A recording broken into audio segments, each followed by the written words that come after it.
Good morning. I hope everyone's having a great day. On today's Money Not Math conversation, I'm going to be reviewing an article titled Retirement Planning Tips from Man's Best Friend by Steve Vernon from Forbes.com. And within that conversation, I'm going to challenge what our largest expense in retirement will actually be. All right. So Steve's going to say it's your house, and we're going to dive a little bit more into that when we get to that point. So starting from the top of the article, he says most older working Americans face serious retirement planning challenges. To generate enough money to afford retirement, they'll either need to work beyond age 65, reduce their standard of living, or do some combination of the two. So we have to ask ourselves, are we okay with those choices? If you are not okay with the choice of either working beyond age 65, 66, or 67, depending on what your full retirement Social Security age, if you care about your Social Security age, if you're not okay with reducing your standard of living in retirement because you're thinking, I worked my butt off for 30, 40 plus years to one day retire, I don't want to decrease my lifestyle now that I'm finally retired. If you believe those things and you don't want to choose between working longer or reducing your standard of living, what that means is it's extremely important that you start earlier rather than later when it comes to building and contributing to your wealth accumulation retirement income plan. And how you build that is extremely important as well, but we're not going to get into that discussion today. All I can recommend is find someone you trust to work with that believes what you believe, because it doesn't matter. They could be your best friend in the world. If you don't believe what they believe, if they don't believe what you believe, it's probably not going to work out that well, but hopefully it does. All right, so going back to the article, these are tough challenges, and most people will need help, and that's where Rover comes in. I'm guessing Rover he's referring to as the dog on this article, which I will include the link as I always do when I talk about an article I'm reading. Dogs have important responsibilities, guarding the house, playing with the children or grandchildren, providing emotional comfort to the family, and so on. But they don't work full-time at these responsibilities and then stop altogether when they reach an arbitrary age. Instead, there we go. Instead, their energy and mobility decreases, they gradually reduce their activities and gladly continue as long as their aging bodies allow.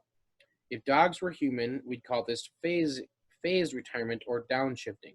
It's a more neutral or more natural life transition that can improve our retirement finances, health, and longevity. So what he's kind of getting at there is rather than just picking one day to arbitrarily retire and just say, nope, I'm done. No more work, no more nothing. Maybe it makes sense to phase into retirement and slowly shift over a period of time. And what I would add to that is it's extremely important to build your retirement plan before you retire. All right, it's extremely important to understand how we're going to shift creating wealth to spending our wealth in retirement before the time comes, because it's extremely hard to adjust once we're already in retirement. All right, tip number 2, he says spend less in retirement. All right, dogs are happy as long as their basic needs are met. They aren't depressed if they don't have as much stuff as they used to have. Dogs are masters at balancing the magic formula for retirement scrutiny or security equal to income being greater than expenses.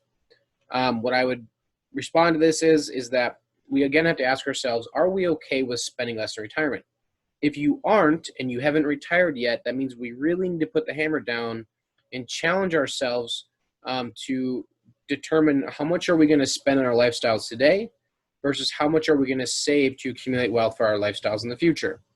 If you're already in retirement and this is your only choice, that's okay, because I firmly believe happiness is not about getting things we don't have. It's about being thankful for and appreciating things that we do have. All right, so how do we find ways to live happily in retirement without being upset or sad about the things we don't have?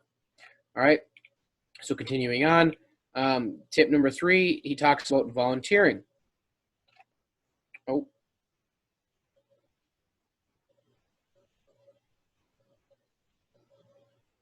Yes, just want to make sure I didn't miss anything there. He's just talking about dogs. Okay, tip number 3, volunteer.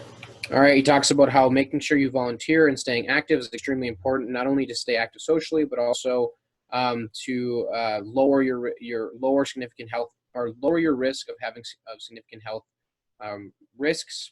So volunteering can reduce risk of hypertension, lower mortality rates, delay physical disability, enhance cognition. lower rates of depression, higher levels of life satisfaction, and so on and so forth. So tip number 4, nurturing your relationships. Make sure that you're staying socially active, because when we stop being socially active, it can deteriorate our minds. Tip number 5, exercise daily. I think this goes for anyone before or in or after retirement. Not after, but before or in retirement. Exercising daily is extremely important to stay healthy.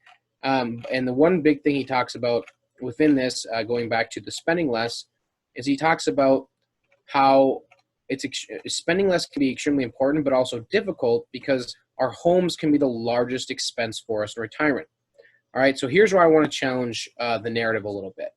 All right, so for so many of us, we're told that we don't need the same amount of income in retirement as we needed while we were working, because we won't have as many expenses. Now that can be in itself challenge, but within that, they say, well, your house will be paid off. And if it's not paid off, it'll be your largest expense. But what we have to really challenge ourselves is if we don't plan our retirements the right way, what actually will become our largest expense is taxes. Let me show you what I mean by that. All right, and within that, are you comfortable with your largest expense being taxes? All right, so let me show you how taxes, depending on how you plan for retirement, can become your largest expense in retirement.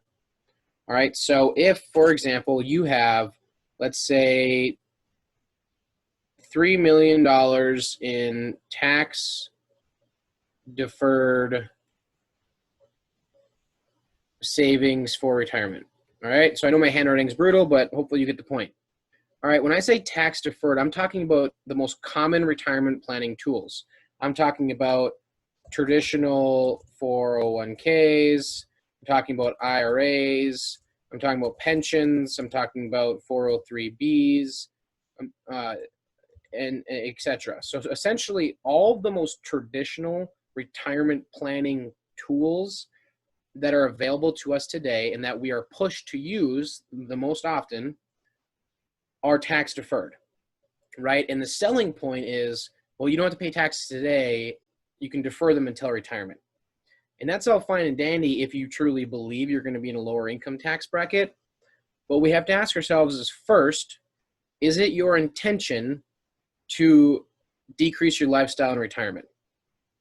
If not, you may need to maintain the same income to live the same lifestyle or a better lifestyle in retirement.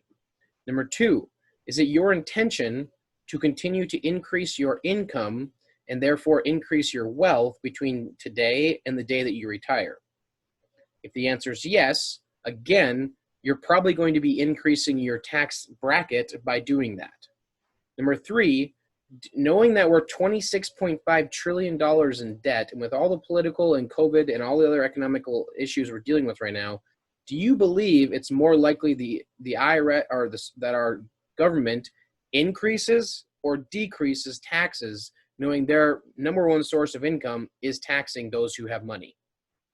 If your answer is again yes, then you are basically saying that it's more likely they will increase the amount of your money they will want to take if you have money. All right, so knowing that it's quite possible and maybe even probable that taxes will go up in the future, if all of your money, or if a majority of your money, I'm speaking to you government officials, I'm speaking to you teachers, I'm speaking to you, DigiKey workers, I'm speaking to all of you who work for corporations that put most of your money in tax-deferred 401ks and IRAs and so forth. If you believe that taxes will go up and you have most of your money in tax-deferred savings, here is how your number one expense in retirement could very well be taxes. All right, so let me show you. If you have $3 million in, let's just say, retirement assets, we won't get specific in what you're invested in outside of tax-deferred assets, and let's say you pull $100,000 of retirement income to live off of, hypothetically, of course.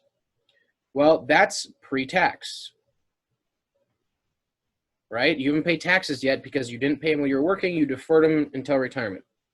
Well, as of today, if you make $100,000, if you are married and you have $100,000 of taxable income, you're going to have to pay about a 21% effective income tax rate. So this is where we have to be clear. This is the effective income tax rate. This is not your marginal tax rate. Your marginal tax rate, federally, you're going to be looking at about 12, FICA about 8, and state about 7 if you live in Minnesota. So your effective tax rate and your marginal tax rate are not the same thing. Please do not get this confused. So therefore, your net income is going to be looking at about $79,000 of net income. So that already can be looked at as a $21,000 cost to your retirement, right?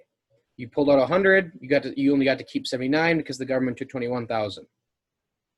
Plus, on top of that, are you aware that if you have over $44,000 of taxable income in retirement,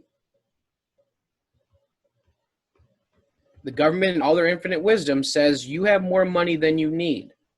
So we are going to tax we are going to tax up to 85% of your Social Security again. So let's be clear on this. If you have over $44,000 of taxable income in retirement, the government says you don't need that much money. So we are going to double tax up to 85% of your Social Security at your highest marginal tax rate. So if your marginal tax rate in this case is 30%, they're going to tax up to 85% of your Social Security income at a 30% tax rate, your highest marginal rate. All right, so that is a cost that we have to be aware of. And I don't know what that number looks like because I don't know what your Social Security taxable income looks like. But let's look at this. Let's think about this. If taxes go up, right, let's continue the story. If taxes go up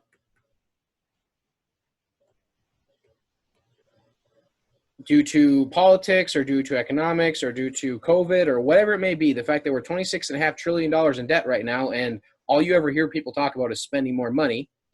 If taxes go up and your money is in tax deferred accounts, if let's say you pull your $100,000 of gross pre-tax income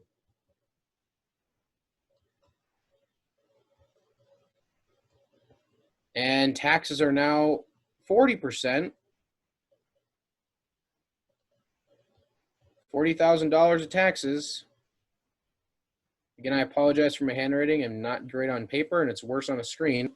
Now, your net income is $60,000 of net income. Plus, you still got to pay Social Security taxes.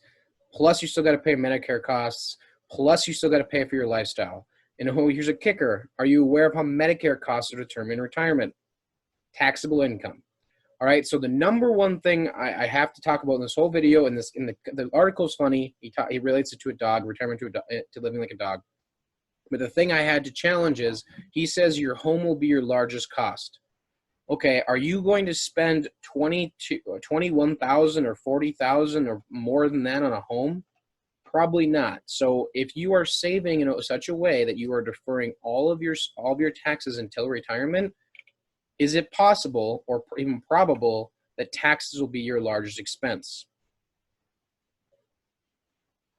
I'm only showing you if taxes go from 21 to 40. What if your effective income tax rate goes to 60? Right? We have to take these things into account because where's the government going to get their tax money? From those who have money or those who don't? All right. So hopefully that's helpful. I'm going to stop sharing my screen here and go back to the article for a second. I think that's the end of the article. So like we talked about with this conversation, retirement planning tips from a man's best friend. Tip number 1, do a phased transition from working. Rather than just cutting the cord one day and never working again, maybe slowly transition. And what I added to that is make sure you plan for that transition before it happens. So the earlier the better. The earlier you start steering a ship, the easier it is to turn. Number 2, spend less in retirement. I don't really think that's a tip. That's more of a If you're required to do it, then do it. But if you aren't required to do it and you plan properly, why should we? If we want to enjoy our retirements to the fullest extent, why should we have to spend less? But if unfortunately you're in a position where you have to spend less, then of course that tip is valid. Number 3, volunteer. I think this makes sense. Stay socially and physically active. Number 4, nurture social relationships. Of course, being socially, unless you're a huge introvert, is important. And number 5, exercise daily. I don't think that's mind blowing, but it is not a surprise. It is surprising how few people exercise at least 30 minutes a day. So hope today's Money Not Math conversation was helpful for you. If you took the time to watch and or listen to this conversation, I really do appreciate your time. And I would appreciate it even more if you're willing to like, comment, share this conversation, as well as subscribe to my platform, whatever one you are consuming it on today. Again, I appreciate your time. I hope you have a great rest of your day, and I look forward to talking to you again soon. Bye.